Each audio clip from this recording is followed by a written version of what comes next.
कैसे हैं दोस्तों, आप सभी को मेरा प्यार भरा नमस्कार। आज का टॉपिक है गद्य विधाएं। तो उसमें पूरे आपको निबंध, संस्मरण, रेखाचित्र, आत्मकथा ये सब इसमें कवर करूंगी। आप देख लीजिए, इसका पूरा एक एक परिभाषा दूंगी क्योंकि आपको एग्जाम्स बहुत पास में है, इसलिए आप ये वीडियो देख लीजिए, पूरे के जानकारी आपको मिल जाएगी। निबंध। निबंध शब्द नि उपसर्ग के साथ बंध धातु से बना है। विचारों या भावों को सुसंबद्ध रूप में बांधकर जिस विधा में प्रकट किया जाए वह निबंध है। यह अंग्रेजी के यस्से का पर्याय है। निबंध गद्य का ऐसा प्रकार है जिसमें लेखक किसी विषय अथवा वस्तु के संबंध में अपने विचारों या भावों को एक सीमित आकार में इस प्रकार प्रकट करता है कि वे पाठक के मन पर प्रभाव या छाप अंकित कर सके। लेखक के व्यक्तित्व, चिंतन या संवेदनशीलता की अभिव्यक्ति निबंध में आवश्यक है। विचारों और वर्णन की दृष्टि से निबंध अपने आप में पूर्ण होना चाहिए।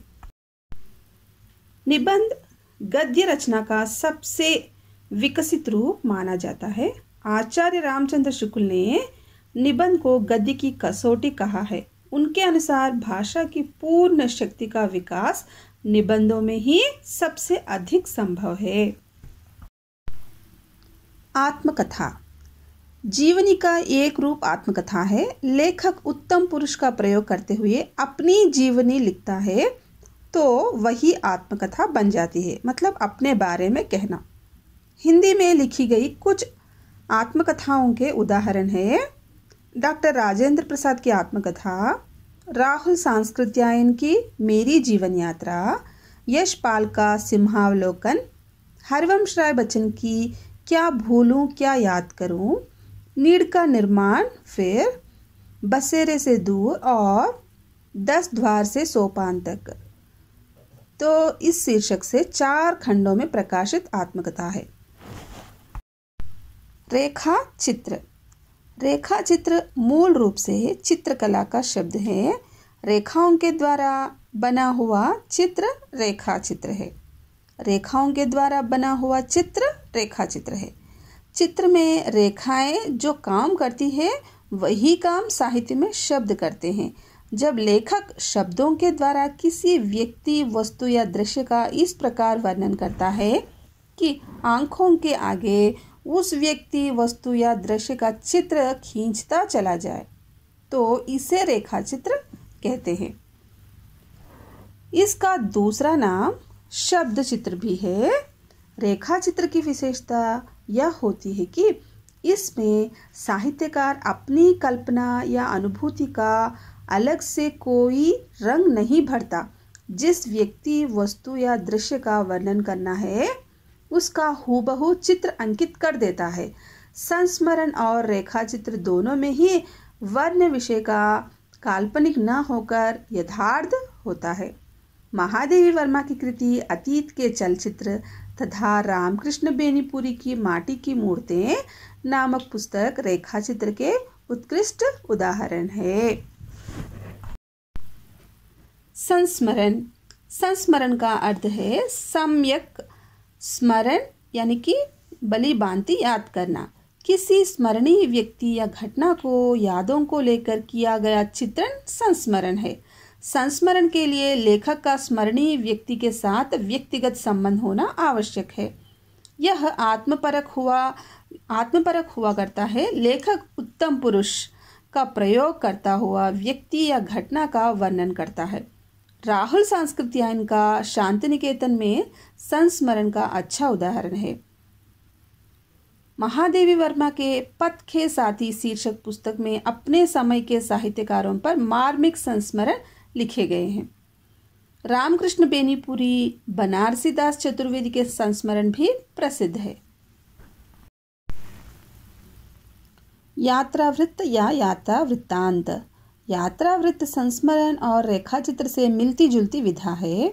इसमें लेखक अपनी किसी यात्रा का रोचक वर्णन करता है, जिससे जिस स्थान की यात्रा की गई है उसकी ऐतिहासिक, भौगोलिक तथा सांस्कृतिक विशेषताओं से पाठक परिचित होते हैं।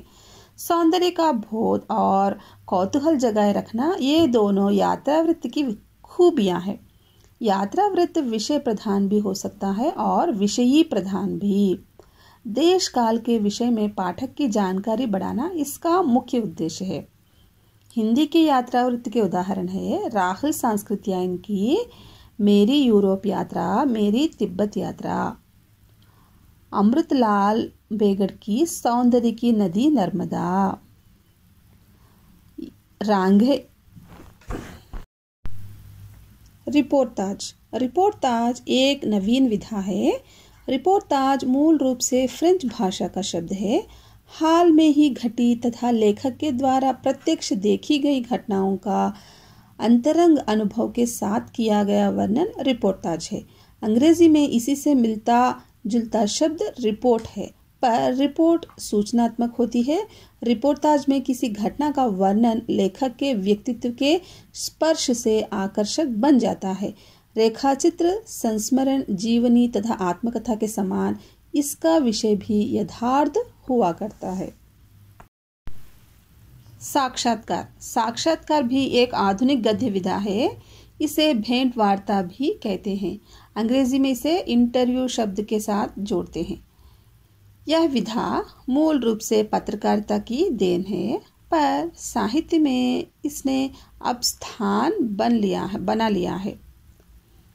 किसी विशिष्ट व्यक्ति से जीवन, कला, साहित्य, संस्कृति या उसकी अपनी रचनाओं का अथवा कार्यों पर बातचीत साक्षात्कार है। साक्षात्कार के लिए जिस व्यक्ति से साक्षात्कार लेना है उसके संबंध में साक्षात्कारकर्ता को प्रारंभिक जानकारी होनी चाहिए। उसे साक्षात्कार के समय पूछे जाने वाले प्रश्नों को विषयानुसार क्रमबद्ध कर लेना चाहिए। श्रीकांत वर्मा ने विश्व के महत्वपूर्ण कवियों या साहित्यकारों से जो साक्षात्कार लिए थे वे 20वीं शताब्दी के अंधेरे में शीर्षक पुस्तक में संकलित है। मेरे साक्षात्कार शीर्षक से नागार्जुन तथा रामविलास शर्मा के साक्षात्कार प्रकाशित है। डायरी। डायरी को रोजनामचा, दैनिकी या दैनंदिनी भी कहा जाता है। कोई लेखक प्रतिदिन घटी हुई घटनाओं, अनुभवों और प्रतिक्रियाओं को अपनी नोटबुक में अंकित करता है तो उससे डायरी बनती है। इसमें संस्मरण, निबंध, यात्रा वृत्त आदि अनेक विधाओं की विशेषताएं घुल मिल जाती है। लेखक की व्यक्तिगत अनुभूतियों या विचारों की छाप इसमें सदैव बनी रहती है। यह एक विषयी प्रधान विधा है।